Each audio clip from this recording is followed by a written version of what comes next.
Marine. Marine qui ne savait pas que j'allais la torturer un petit peu, pas trop quand même. Hein.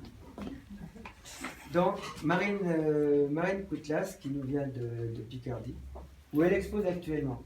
S'il y a des gens qui sont dans le Lannoy, je vous précise qu'actuellement elle fait une exposition importante à Berlin, c'est ça, à Lens même.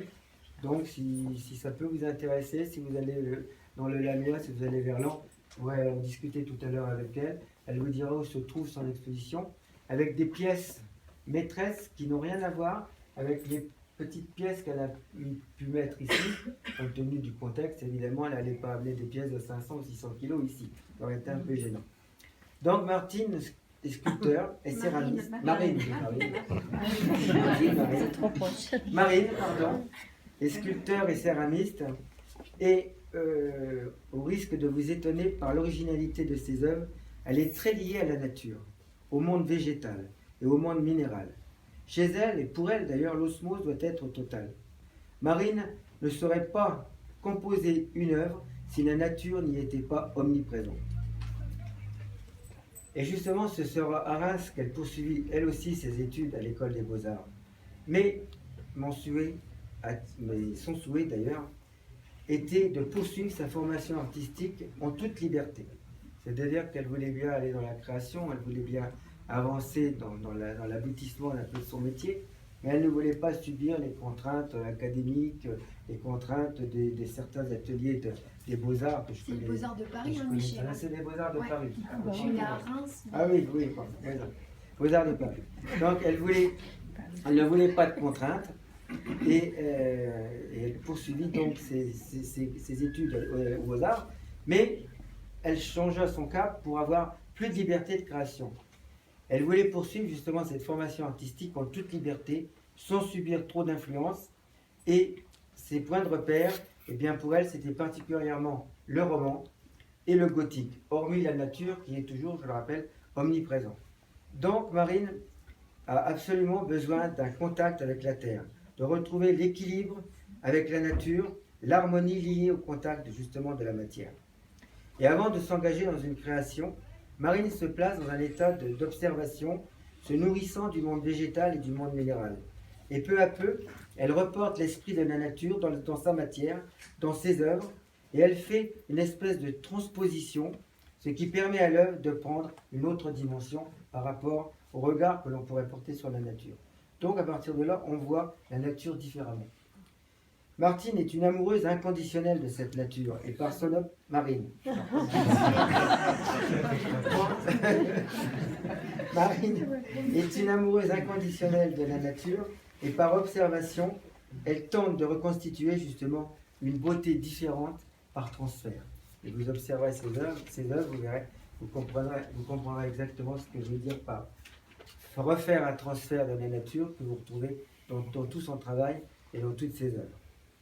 Et justement, c'est afin que l'on puisse porter un regard différent sur la nature, car l'œuvre de Marine, c'est bien, contient toute la nature, et puisqu'elle devient une œuvre d'art, le regard lui aussi devient différent.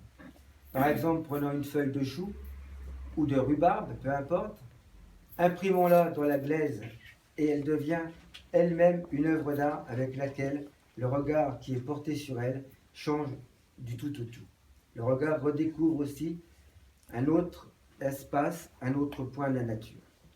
Marine est une artiste d'une extrême sensibilité qui travaille souvent ses pièces à l'unité, mais qui peuvent aussi devenir des installations, des éléments mis en situation, ce qui est le cas justement à Lens, où elle a une exposition très importante, et elle remet justement l'ensemble de ses œuvres fragmentées, elle les recompose dans des espaces souvent d'art contemporain.